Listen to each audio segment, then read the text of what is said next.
Hello mga bossing, kayo po ba mga bossing ko ay isa sa mga lagi na lamang minamalas na minsan mapapaisip ka, bakit ganun?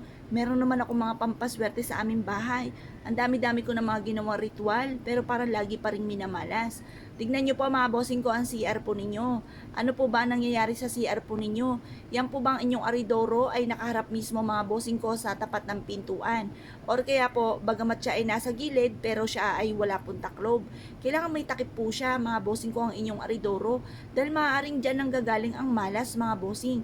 Yan po mga bossing, ako po may tuturo sa inyo para hindi na po kayo kapitan ng kamalasan, mawala na po yan kaagad or kaagad nyo mapagdaanan ang mga problema po ninyo. O baka sabihin po ninyo, bakit ganun, may pagdadaanan pa akong problema, gagawa na ako ng mga pampaswerte. Wala naman po tao mga bossing ko nang hindi nagkakaroon ng problema. Lahat po yan ay meron. Kanya-kanya lang po tayong istorya ng buhay.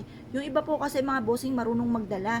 Hindi mo mapapansin mga bossing ko na sila po ay napakaraming problema pinagdadaanan. Pero sa totoo niyan, marami talaga silang pinoproblema po. Bagamat sila po hindi pala daing. Kaya mas mainam din po yun. Masusolusyonan nyo rin po yan. Pero kailangan mga bossing, meron kang mga pantabay na mga kamalasan. Kagaya po nitong ati pong bawang. Alam niyo po ba mga bossing ko na ang bawang, hindi lang ito pang bad spirit. Pero mainam din po na nagtataboy tayo ng mga bad spirit. Kasi alam niyo po ba, may mga bad at good. Ang good po mga bossing ko ay nagbibigay ng swerte. At ang bad naman ay lagi po nagbibigay ng karamdaman, away-away at puro problema. Kaya mas mainam meron kayong bawang mga bossing ko sa inyo pong tahanan. Lalo-lalo na sa may CR po ninyo. Bakit ka mo mga bossing? Ang bawang mga bossing ko ay isa sa mga pinakamabisa at subok na napatunayan ko po dito at paborito po ito na ito ay napakaswerte mga bossing. Ang bawang ay nagtataboy ng kamalasan at nag-a-attract po ito ng napakaraming swerte. Kaya mainam meron kayong ganito lalo na sa CR po ninyo. Bakit ka mo sa CR? Kasi sa CR mga bossing ko ay napakadami pong strainer.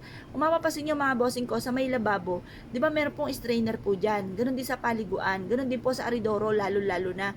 Diyan ay maaaring pumasok ang mga negatibong enerhiya.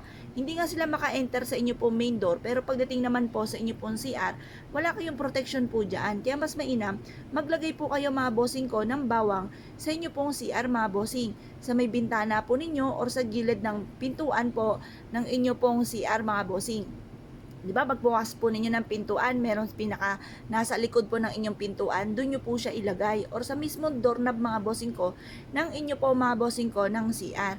Magbuhol lang po kayo, magtali po kayo nito mga bossing. Makakatulong po ito upang sa ganon kayo po hindi malasin. Hindi maka-enter sa inyo ang kamalasan. At puro swerte po ang dumating po sa inyo po mga bossing. Subok na po ito na maswerte. Ito po isa sa mga paborito ko sa pamamagitan ng bawang mga bossing. Dahil ito po ay marami ng patotoo sa akin. Ito po ang kauna-unahan kong pampaswerte na ginawa mga bossing. Kung naniniwala po kayo at dahil siya po ito gawin mga bossing, huwag na po kayo magpatumpik-tumpik pa. Subukan niyo po ito dahil ito po isa sa mga subok na napakaswerte. Kaya kung kayo po isa sa mga nag-nice na gumawa, siya mga bossing ko, i-mindset nyo na namang tapos po nito ay kayo po magiging matagumpay na sa buhay.